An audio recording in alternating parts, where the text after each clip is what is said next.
আসসালামু আলাইকুম শিক্ষার্থীবৃন্দ, কেমন আছো তোমরা সবাই? আজকে আবার আমি চলে এলাম বাংলাদেশ ও বিশ্ব পরিচয় বইটি নিয়ে, চতুর্থ শ্রেণীর বাংলাদেশ ও বিশ্ব পরিচয়। তাহলে চলো আমরা বইটি থেকে শুরু করছি। প্রথমে আমরা সূচিপত্রটা দেখব। সূচিপত্রে কি কি আছে? এটা হচ্ছে সূচিপত্র। সূচিপত্রে মোট 14টা অধ্যায় দেয়া আছে। অধ্যায়ের নামগুলো সহ আমরা একটা একটা করে পড়ব। প্রথমে কোন অধ্যায়টা আছে দেখো, অধ্যায়ের নাম প্রাকৃতিক ও সামাজিক পরিবেশ। প্রাকৃতিক ও সামাজিক পরিবেশ, পৃষ্ঠা 1। এই যে এটা হচ্ছে প্রথম অধ্যায়, পৃষ্ঠা 1। এটা থেকে আমরা প্রথমে শুরু করব। তাহলে চলো আমরা শুরু করি। প্রাকৃতিক ও সামাজিক পরিবেশ। প্রাকৃতিক ও সামাজিক পরিবেশ, অধ্যায় 1, পৃষ্ঠা নাম্বার 1। আচ্ছা, এটার মধ্যে প্রথম 1, প্রাকৃতিক ও সামাজিক পরিবেশের পারস্পরিক নির্ভরশীলতা। প্রাকৃতিক ও সামাজিক পরিবেশের পারস্পরিক নির্ভরশীলতা, ঠিক আছে। এখানে দেখো একটি ছবি দিয়েছে, একটা দৃশ্য।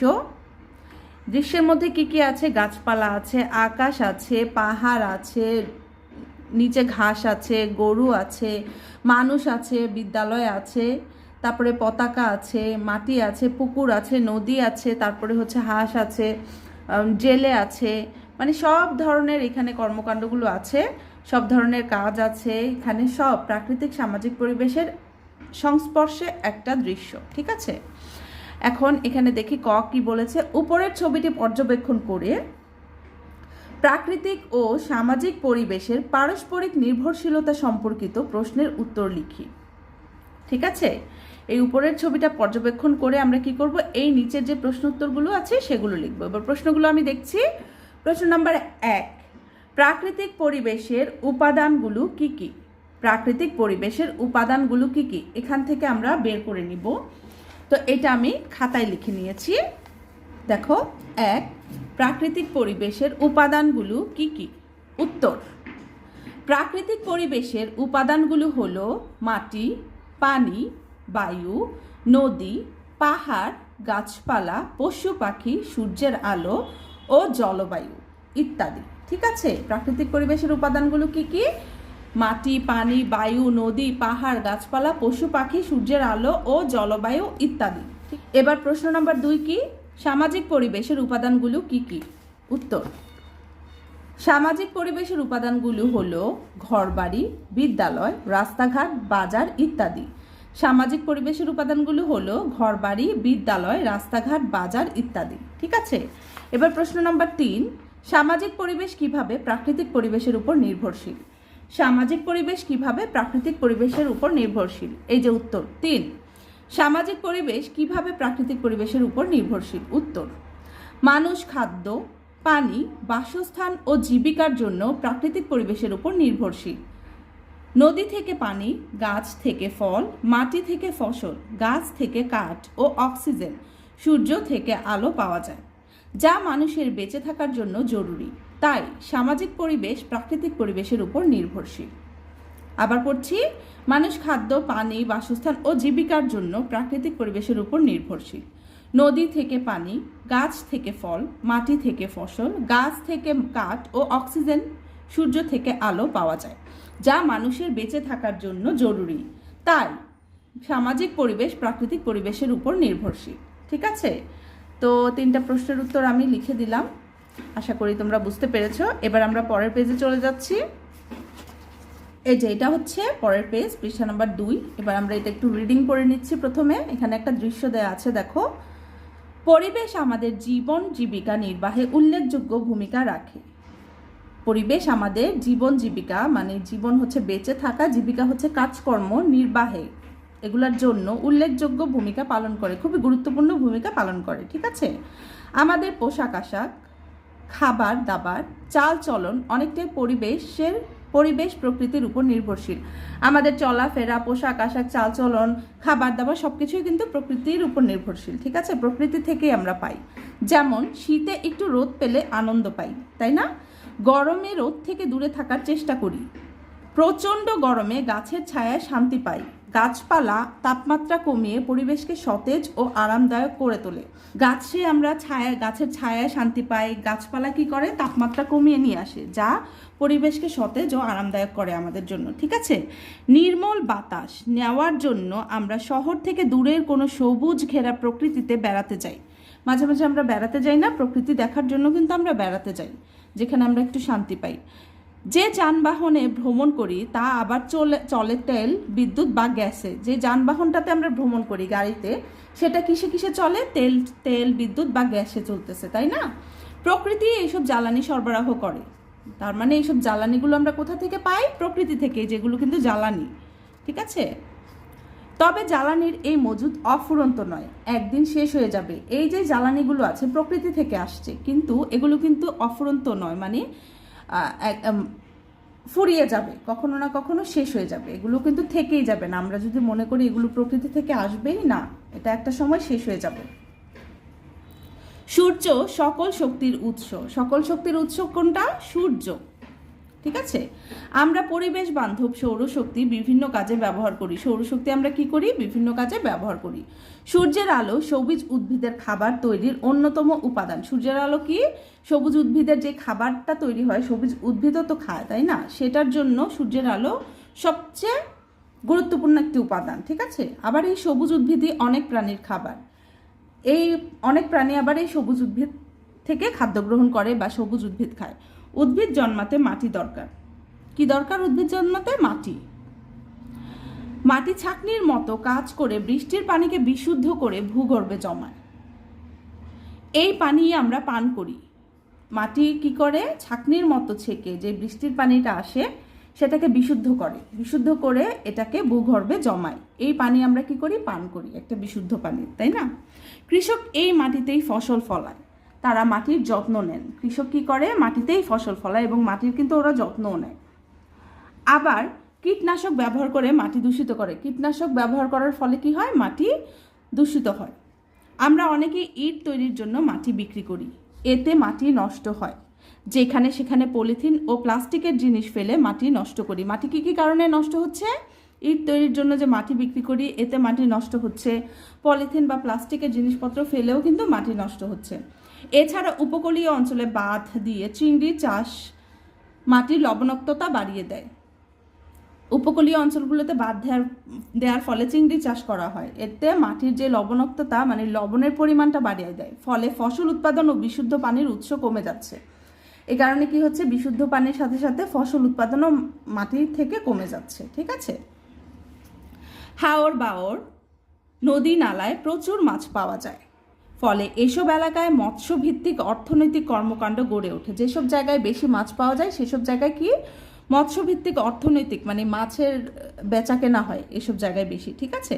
মানুষ মাছ ধরে নিজের চাহিদা মেটায় এবং অনেকে তা বিক্রি করে অর্থ উপার্জন করে। মাছ ধরে অনেকে খায়, আবার অনেকে কি করে? অর্থ উপার্জন করে বিক্রি করে। ঠিক আছে। কেউ নৌকা চালিয়ে জীবিকা নির্বাহ করে। কিন্তু এসব জলাশয় আজ হুমকির মুখে। এইসব হাওর বাওর নদী নালাগুলো কি আজ হচ্ছে হুমকির মুখে, কারণ ময়লা আবর্জনা ফেলার কারণে পানি দূষণ উদ্বেগজনকভাবে বাড়ছে। ময়লা বা আবর্জনা, এই যে দেখো ছবিটাতে বোঝা যাচ্ছে, ময়লা আবর্জনা পানিতে ফেলার কারণে কি হচ্ছে? পানি দূষণ হচ্ছে।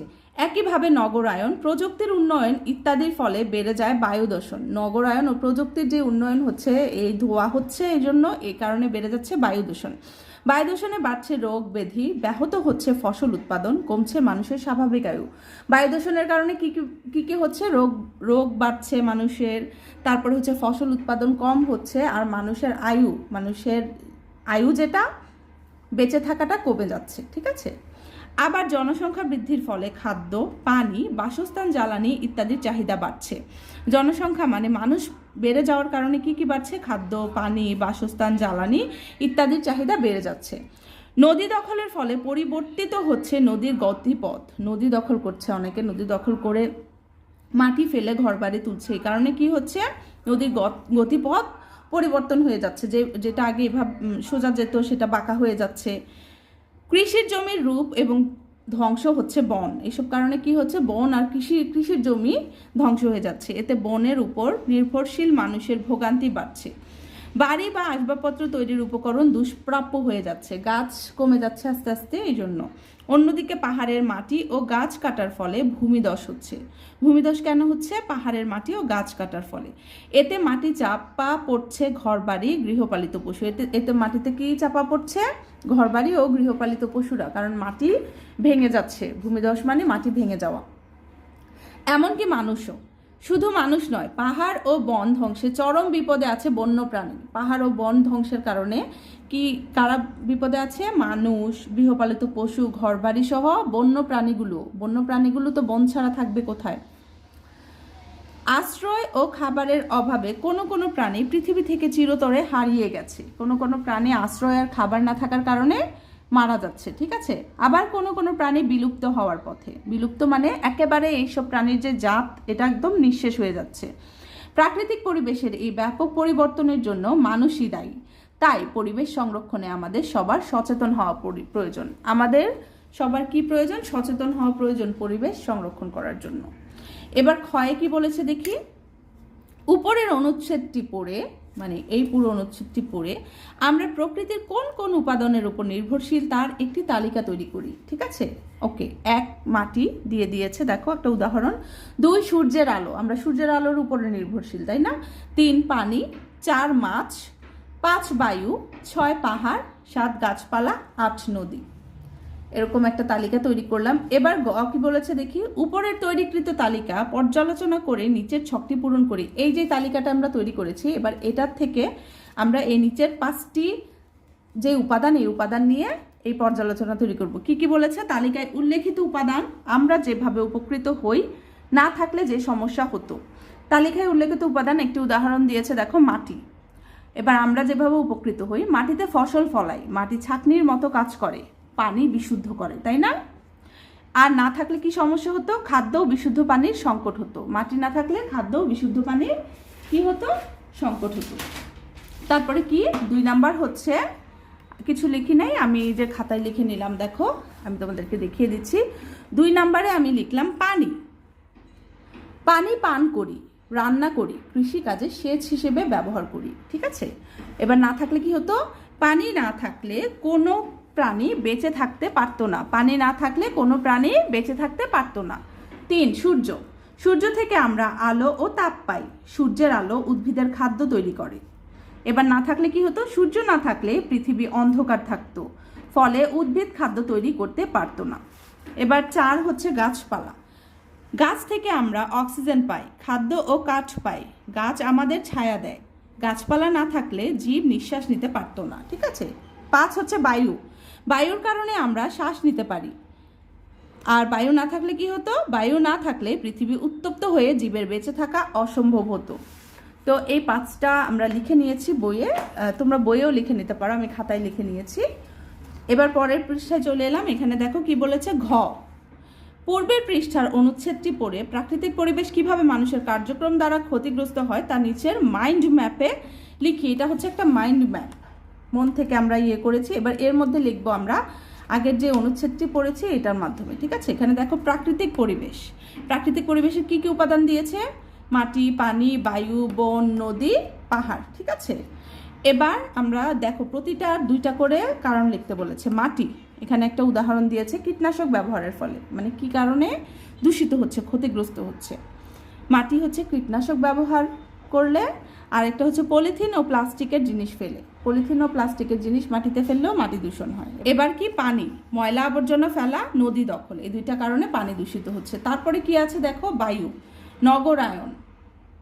নগরায়ন নগরায়ন মানে কলকারখানা, গাড়ির ঘোড়া যত উন্নত হচ্ছে, কলকারখানার ধোঁয়া, সব কিছুতে বায়ু দূষিত হচ্ছে, আর যানবাহনের ধোঁয়া, ঠিক আছে।